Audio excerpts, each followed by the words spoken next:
Good morning. And this morning we are on principle number 5, which states that miracles are habits and should be involuntary. They should not be under conscious control. Consciously selected miracles can be misguided. And this has a lot of pieces in here that are really, again, very, very important, especially as we move forward on our spiritual paths. I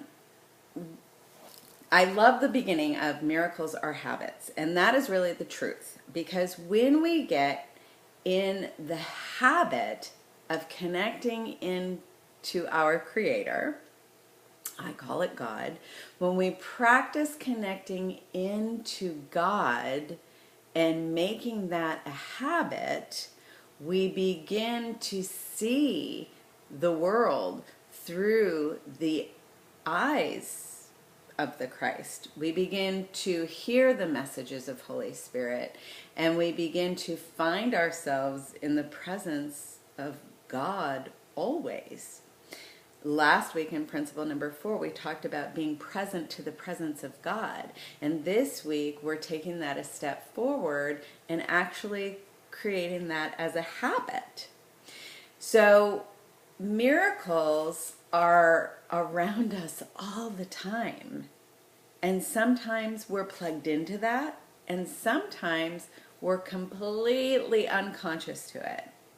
Now, those moments when we're most unconscious is when our attention is on something else. We're all caught up in this illusion of the physical world, whether it's something physical or something emotional or some thought that we've really gotten ourselves all wrapped around. But those are all distractions from our truth, which is our spiritual nature. So at all times, we're either focused on the truth, which is the presence of God, the love, the light, the peace, the joy, or we're not present to that, which means we're unconscious. We're looking at the illusion of the physical world through the eyes of our ego. So all we're seeing is the pain, the suffering, the ugliness, the blah, blah, blah, blah, blah, which doesn't mean any of that is real. It just means that we're giving that more credence in this moment than we are giving it to God. Because when we're very, very present to God, it does not matter what illusions might be present. If we're focused on God, sooner or later all of those illusions slip away and people remember who they really are. Now there's this tribe of people, and they're located somewhere, I can't remember if they're Aboriginal or if they're a tribe off of Africa, but there is this tribe of people who have kind of been untouched by the transcendence of society. So they live very much like a tribal people. And in their community, when someone does something that is unacceptable, so if somebody steals or somebody does something like that, what happens is the whole tribe of people will get together and they'll go and they'll find the person who did the thing that was not acceptable. And they take that person and they walk them into the very, very center of the tribe, and all of the tribe's people create a circle around this person and they lock arms. And then they begin to shout at the person in the center. But what they shout is, "You're the child of God. You're beautiful. You're abundant. You're caring. You're loving." Their purpose is to remind this person who did the bad thing of who they really are. Because in their mentality, the only reason the person would have done the bad thing is because they'd forgotten who they were. When you forget that you're the child of God, you do things like steal or cheat or lie or whatever.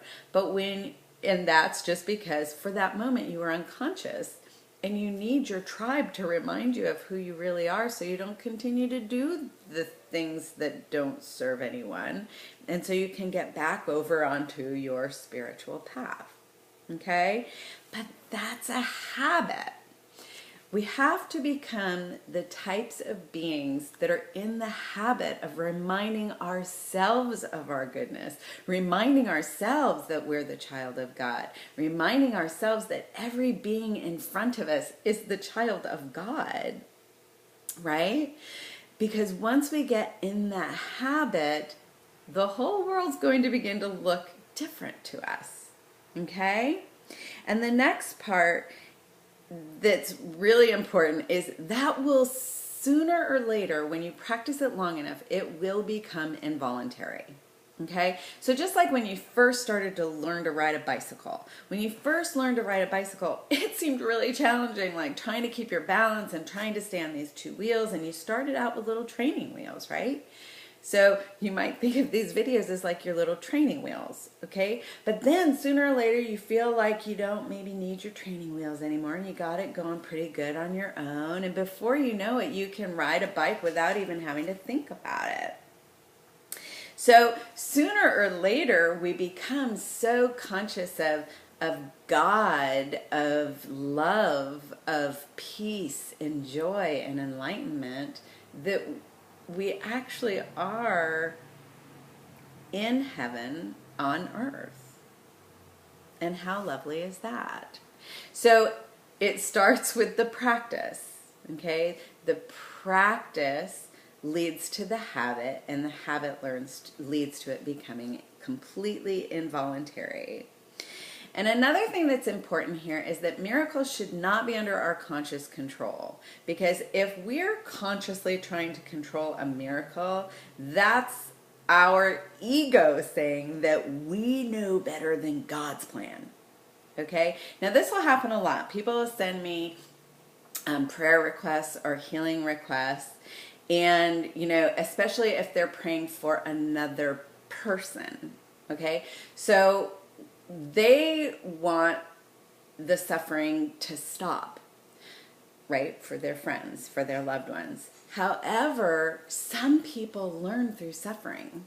Some people have to experience at 100% who they're not so that they can remember who they are. Right? Some people have to get walked to the middle of town and have everyone surround them and be like, you're the light, you're the light, you're the light, right? Some people have to hit that rock bottom so that they can remember, oh, that's not who I came here to be, right? Now, when we love somebody, we don't want to see them suffer, but a lot of times what happens is when we're judging what's happening for them, we're seeing it as suffering instead of just seeing that this perfect child of God is on their spiritual path and they're experiencing whatever it is that they need to experience. And quite honestly, that's between them and God. Okay? My place is just to love them, accept them, keep walking them to the center of town and reminding them, you're the light, you're the light, you're the light. You're the child of God. You're here to create miracles, right? And sooner or later, they'll get to the point where they can actually hear me and believe me. But sometimes we have to believe in others until they reach that point where they can believe in themselves. Okay? So that's part of our miracle creating too. The miracle of believing in others. The miracle of believing in ourselves that we're the child of God and we are here to create miracles. And what's the miracle I'm here to create today? Sometimes the miracle might be something as simple as being in the grocery store and giving somebody a smile and saying hello or commenting about how lovely they look or just being kind. You know, the Dalai Lama speaks of the miracle of a kind heart. You know, that's a miracle that each of us has available to us in every moment, and that we can share so easily if we just choose to. Now, remembering also back to what I was saying about that miracles should not be under conscious control, because consciously selected miracles can be misguided. So again, back to if somebody needs to completely experience what they're not so that they can remember who they are, who are we to interfere with that? So one of the principles in becoming a miracle maker is learning to trust God above all else. So for me, when there's somebody on my path who needs some love or some guidance, I never think that me, Reverend Kelly Ackroyd, could possibly know what this person needs. So when somebody comes to me, I will actually have them share with me a little bit about what it is that's going on for them. And while they're talking, they're actually talking to me and to God, because two or more of us are now gathered in God's name. And as they're telling God and I what's going on for them, I'll be asking up to Holy Spirit and saying, what is it that they need to hear from you? And it's very interesting because a lot of times my students or my clients will say to me, oh my gosh, that was so perfect. And I'm like, I had nothing to do with it. I'm just like the microphone for God's wisdom to speak through. And that's because I know that I am just what the miracle, I open myself up and make myself available to God to do miracles through. And that's available to you too. We don't have to know anything. All we have to do is open our hearts to God and allow ourselves to be a vehicle for miracles to occur through. It's a very blessed way of living. So this week I'm going to invite you to be a blessing to others. You know, again, practice your spiritual practice. Practice connecting and asking, how can I best serve for you today? And wait to see all of the things that occur in your life that allow you to participate in the miracles, to participate in the love and the light and the joy and the peace. It really is a blessed way to live. So again, reviewing our fifth principle of miracle making, which is that miracles are habits and should be involuntary. They should not be under conscious control. Consciously selected miracles can be misguided. So this week we're going to allow Holy Spirit to guide us as we go out into the world to create miracles. I hope you have a wonderful week. Please like this, share this, pin this video, and encourage others to be out in the world creating miracles too. And if you would be so kind as to leave messages below and let us all know the miracles that you're out in the world creating or you're out in the world witnessing, because it'll support us all in noticing and being grateful. So thank you so much for sharing, and you have a wonderful week.